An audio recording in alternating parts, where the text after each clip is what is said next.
से लेकर आज तक मस्जिद 8 मिंबर रखे गए हैं। इस वक्त जो मिंबर है वह 8वां है, जिसे सल्तनत उस्मानिया के ज़माने में सुल्तान मुराद सालिस रहमतुल्लाह अलैह उन्होंने सन 998 हिजरी में संगमरमर का बनाकर मस्जिद नबी के लिए भेजा था, जो आज के मस्जिद नबी में तकरीबन 450 साल पुराना है।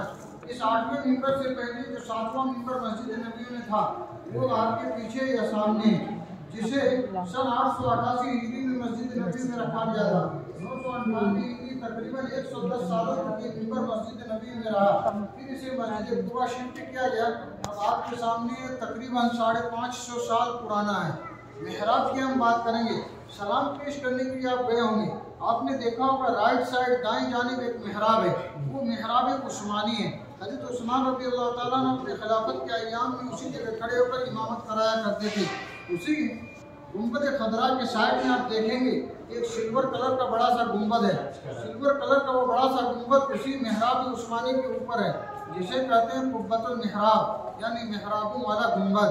रियादुल जन्ना आप गए होंगे, आपने देखा होगा वहाँ एक मेहराब है। मेहराब के बिल्कुल साइड में एक पीलर है, पीलर के ऊपर लिखा हुआ उस्तवाना मुखल्लका। नबी अलैहिस्सलाम उसी पीलर के आसपास नमाज पढ़ाया करते थे। वो मेहराब नबवी, आजकल इमाम साहब भी उसी के आसपास नमाज पढ़ाते हैं। रियादुल जन्ना की निशानी क्या है? हकीकी रियादुल जन्ना जाना चाहें तो उसकी निशानी, उसकी अलामत ये है कि रौदा का जो ग्रीन जाली है, उस ग्रीन जाली से लेकर इस तरह का जो मिंबर है, दरमियान में चौड़ाई में 20 मीटर, लंबाई में 15 मीटर की जगह है। यानी इमाम साहब जहाँ खड़े होते हैं वहाँ से पीछे तकरीबन कुल 5 सफ़े बन सकती हैं। ये वो जगह है जिसके बारे में नबी अलैहिस्सलाम ने फरमाया था कि माबई नबई की वो मिंबर ही रौदतुम मिन रियादिल जन्ना, मेरे घर और मेरे मिंबर के दरमियान एक ऐसी जगह है जो जन्नत की क्यारियों में से एक क्यारी है, ये जन्नत के टुकड़ों में से एक टुकड़ा है, ये जन्नत के बागात में से एक बाग है।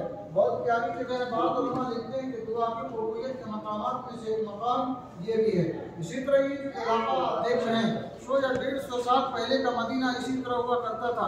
मदीने के लोगों के घर घरानी, उनका रहना सहना इसी इलाके में था। मस्जिद नबी के गेट नंबर 310 से आप निकलेंगे अभी तो देखेंगे मस्जिद गमामा। मस्जिद गमामा की तारीख के ज़माने में यहाँ ईदें में नमाज़ें पढ़ी जाती थी। इसी तरह बात आपने नमाज भी अदा की। गेट नंबर 326 से आप निकलेंगे तो कोना में देखेंगे सकीफा बनी साइदा। ये वो तारीखी जगह है जहाँ पर हज़रत अबू बकर सिद्दीक़ रज़ियल्लाहु अन्हु को खलीफा बनाया गया था। उनके हाथों खिलाफत की बैत उसी जगह हुई थी। ये जगह आज भी मौजूद है। जाना चाहें तो 336 नंबर गेट से आप निकलेंगे, वो जगह देखेंगे। मस्जिद नबी के इस साइड में आप आएंगे तो यहाँ देखेंगे बक़ी अल बरकत, जिसे हम जन्नतुल बक़ी के नाम से जानते हैं। ये वो कब्रिस्तान है जहाँ पर 10,000 से ज़ायद सहाबाए किराम मदफून हैं। 100 या 150 साल पुराना मदीना जो आप देख रहे हैं, इसका 85% यानी 85% इलाके को हटाकर पूरा का पूरा मस्जिद नबी के अहाते में ले लिया गया है। 100 या 150 साल पुराना मदीना, आपको इसमें से कुछ भी नज़र नहीं आएगा। मस्जिद नबी की तारीख के हवाले से एक छोटी सी ज़ियारत थी, जिसमें काफ़ी सारी मालूमात पहुँचाने की कोशिश की गई। रब ताला से दुआ करूं कि रब्बुल आलमीन आपकी हमारी ज़ियारत को कबूल फरमाए। इसी तरह ज़िंदगी